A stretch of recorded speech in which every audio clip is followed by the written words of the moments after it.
Are your emotions working for you or against you? Good morning, everybody. Today is Sunday, the 11th of December 2022. My name is Reverend David Ibiayo, and these are my thoughts. It was late in the night, and there was a lot of laughter as they drove along. You could see the stars in the sky as it was a clear night. The car was moving at top speed. Then all of a sudden, a stationary car appeared in the middle of the road. It had broken down and it did not have the hazard lights on. It caught the driver by surprise, and at top speed, the driver had to swerve the car to avoid a collision. As the driver swerved the car, it clipped the back of the stationary car, and it then flipped into the air and turned a few times before it landed off the road. The music in the car then stopped. All the laughter also stopped. It was a bad situation, as the passenger in the front seat, who did not have on a seatbelt, was in a bad shape. Someone had already put in a call to the only hospital in the village, letting them know an accident had happened and that they were going to bring the patients down.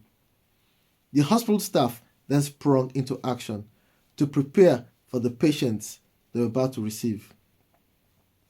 It was the driver in the car that was behind that noticed the accident that had made the call. When he got to the car, the driver in the accident was still conscious and was trying to revive the passenger in the front seat. It was just the back of the car that had been damaged badly. So with the help of the driver who stopped, the driver involved in the accident was able to carry the injured passenger into the waiting car, and off they went to the only hospital in the village. It was a 10 minutes journey, and as they drove, the driver that was involved in the accident was in a flood of tears and kept repeating, "It's going to be okay. You're not going to die. It's going to be okay. You're not going to die."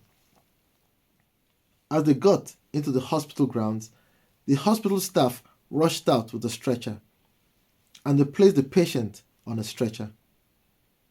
There was blood all over the face of the patient, and the patient was unrecognizable. As the patient's face was covered in blood, the patient's situation was really bad, as the patient had a swollen head as a result of the collision. There was already talks of probably inducing the patient into a coma, as the hospital staff made an assessment of the situation. The patient was eventually brought into the hospital theater, and they transferred the patient onto the hospital bed. The nurses then started to clean the blood off the face of the patient while the doctor was getting ready to take over from the nurses. At this point, when the face was now recognizable because the blood-stained face had been cleaned, the doctor burst into tears as he noticed that the patient was his only son. You could just see the fear in the doctor's face. He was already gripped by the fear of losing his son. His wife did not conceive until after 15 years of marriage, and for the family, he was their miracle child. He was so overwhelmed with the situation that he took a seat as he cried. The sad thing was that he was the only surgeon on the shift, and no one could take over from him. The nurses then told him to pull himself together, that the only chance of his son surviving was if he started the procedure he needed to carry out within the next 2 minutes. If not, he would lose his only son.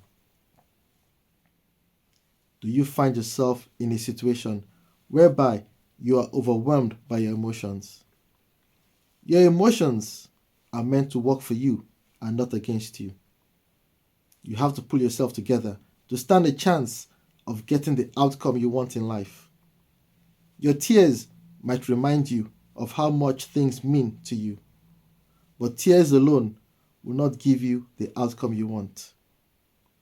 If you are presently in a difficult situation, I appeal to you to pull yourself together so you can give yourself a chance of getting the outcome you want.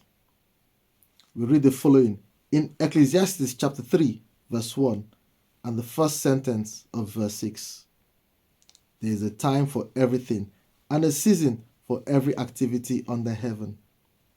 A time to search and a time to give up. Please search for an answer to your situation before you give up. And I pray that you won't give up. Take care, keep safe, and remain blessed. Amen.